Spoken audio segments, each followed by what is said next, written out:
É muito mais inteligente você aumentar a sua renda do que você só ficar pensando em minimizar o custo. Você deixou bem claro, ó, faço conteúdo para pessoa pobre.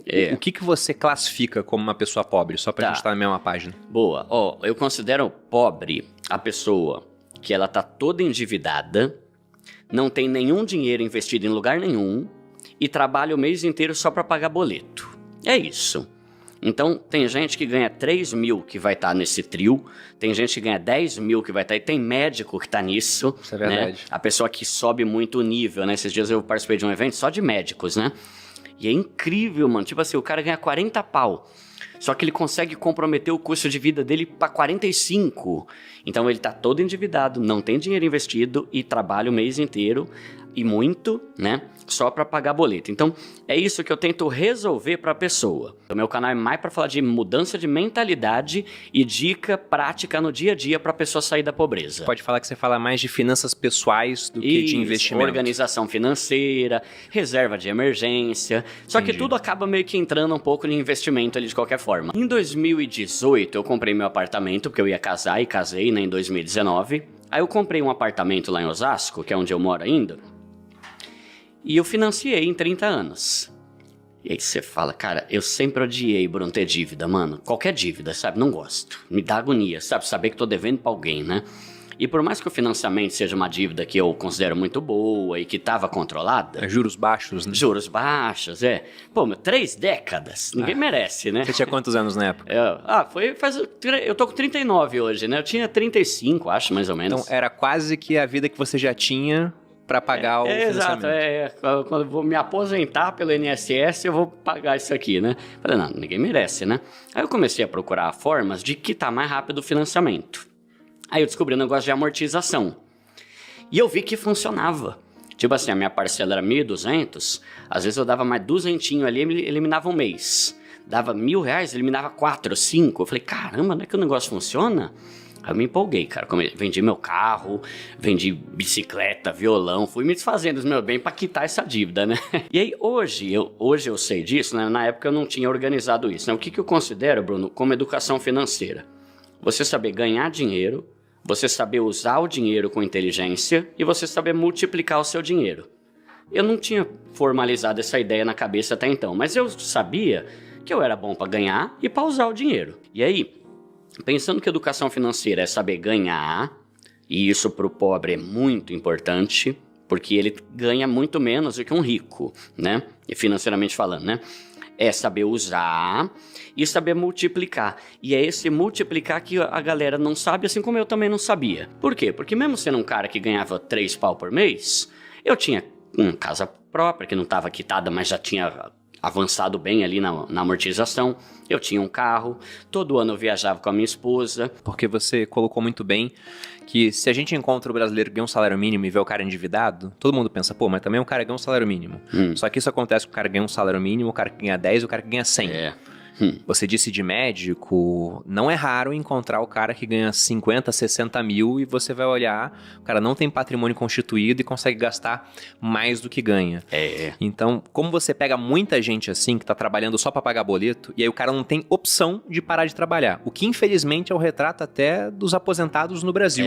Se a gente pega a estatística do próprio IBGE, eles colocam que apenas 1% é financeiramente independente, o restante ou tem que trabalhar ou é obrigado a depender de caridade de família ou até mesmo de estranhos. Só que nesse 1%, eu duvido que eles tenham retirado o pessoal que é independente, mas que é independente porque recebe uma previdência pública. Tipo, o cara que é militar e aposenta com salário integral, o cara que é juiz, que tem uma aposentadoria boa. Se pegar só o cara que construiu patrimônio, iria para 0, alguma coisa. Então, já que você tem essa pegada de explorar hábitos, como é que uma pessoa que está nesse ciclo tão ruim, onde ela trabalha, gasta tudo, tem que pegar dívida e tem juros altos, como é que ela faz para quebrar esse ciclo antes de entrar em investimento? Até porque pro cara investir, ele tem que resolver isso primeiro, né? Cara, por isso que eu gosto desse tripézinho e por mais que eu diga que é um tripé que se você tirar qualquer um vai dar ruim, o principal é o ganhar dinheiro.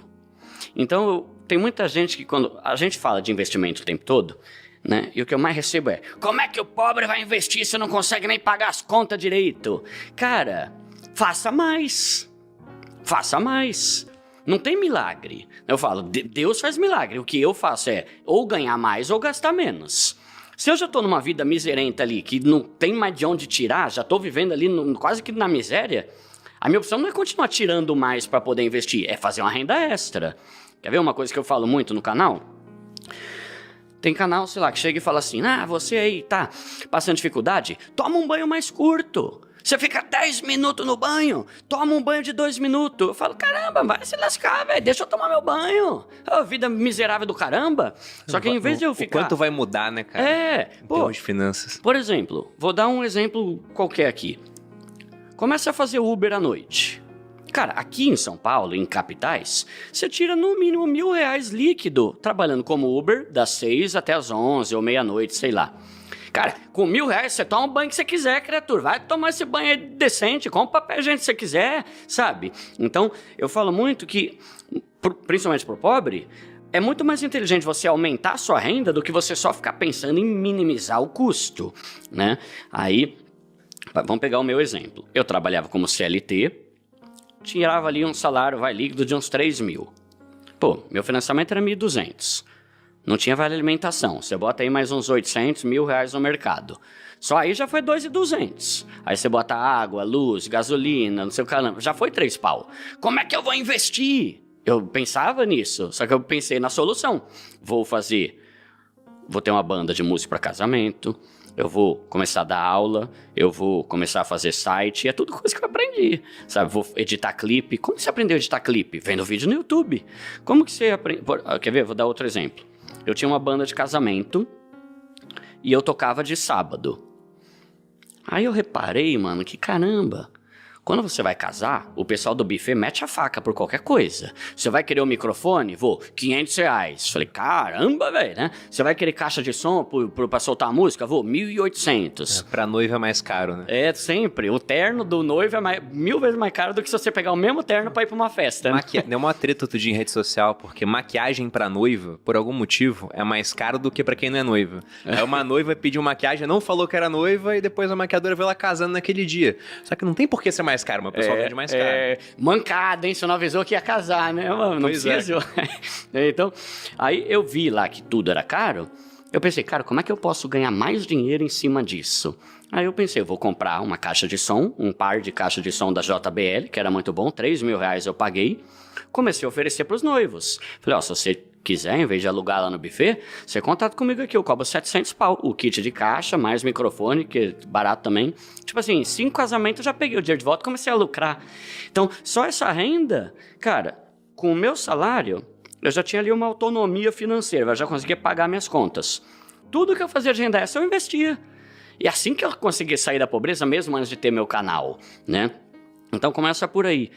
Não adianta você se vitimizar, né? Esses dias eu entrevistei lá no meu programa a Cleusa Maria, que é dona da Sodier. Ela falou, Duda, eu era uma boia fria. Só que eu nunca quis me vitimizar e falar, mas como é que eu vou fazer? Não tenho oportunidade. Eu falei, caramba, vou começar a fazer alguma coisa. Começou a vender bolo, abrir 1, 2, 3, 10. Hoje tem 400 franquias e fatura milhões por ano. Não inventou desculpa. Agora, a pessoa vai falar, mas não é justo eu ter que trabalhar. Sim, mas né? Era melhor ter nascido herdeiro, né? Mas não dá pra todo mundo, né? Você tem alguma tia, né, na Dinamarca que tá presa a morrer? Não? Então vai ter que trabalhar. Então vai ter que fazer mais coisa para que tenha essa grana para você investir e começar a mudar de vida. Que é algo que eu sempre fiz a vida toda. Por isso que eu tinha uma vida legalzinha, mesmo tendo um salário baixo. Você era o quê quando era CLT? Eu era assistente administrativo de uma escola de educação infantil com 100 alunos. Tinha uma escola normal, assim, de bairro mesmo, né? Aí, só que além disso, eu tinha um canal de música, que eu ganhava uma graninha, eu tinha uma banda de casamento, eu fazia site, eu editava vídeo, eu dava aula particular, que é a minha formação como músico. Então, eu dava aula particular de violão, de bateria, um monte de coisa. E com esse monte de renda extra, eu dobrava o meu salário como CLT, né? Aí falei, começa a trabalhar mais, faz mais coisa. Aí outra coisa, começa a pensar em metas para você parar de ficar gastando dinheiro com besteira o tempo todo e conquistar coisa realmente legal. Então, eu falei muito sobre mentalidade, sobre renda extra, e aí eu comecei a estudar sobre investimento, que era algo que eu não sabia nada. A única coisa que eu sabia, Bruno, de investimento é poupança. E foi o que eu fiz a vida toda. Então, até entrando já nessa parte de investimento, né? Tem uma coisa que eu falo, até fiz um post esses dias lá no canal, né? Poupança é o investimento que menos rende. Mas quem investe na poupança é 1000 vezes mais inteligente do que quem não faz nada, né? Porque assim, eu queria saber sobre CDB, sobre ações, sobre fundo imobiliário desde os meus 16 anos. Não sabia. Mas pelo menos na poupança eu investia e eu conseguia juntar 100 mil reais até o meu casamento. Foi assim que o meu casamento foi quitado sem dívida nenhuma. Consegui dar entrada no meu AP, consegui fazer um monte de coisa, o meu carro e tal, né? Então, a única coisa que eu conhecia era a poupança. E eu falo pro pessoal, estude para você ser melhor do que isso.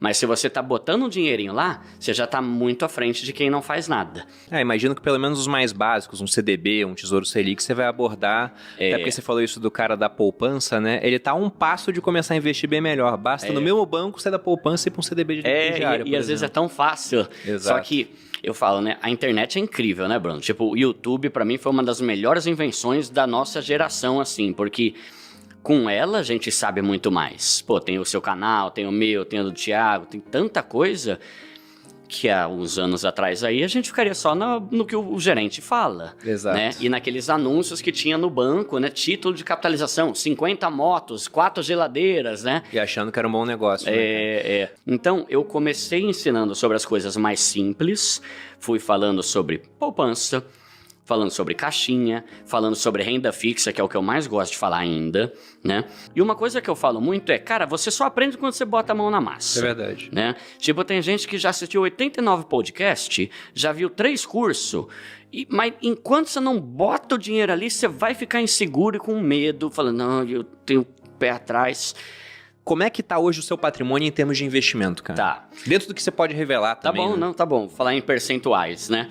Ó, eu ainda gosto muito de renda fixa e eu dei a sorte, né, Bruno? Você tá mais tempo nesse mundo, né?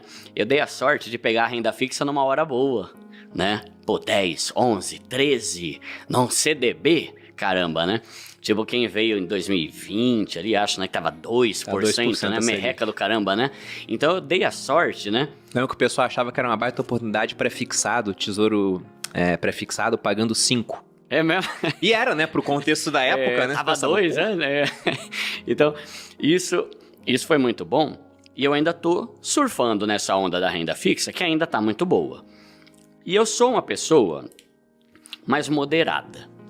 Então, para começar, 50% do que eu tenho de investimento financeiro, em, digamos assim, em banco, em essas coisas, corretora, tá na renda fixa. Então, eu distribuo esses 50% em...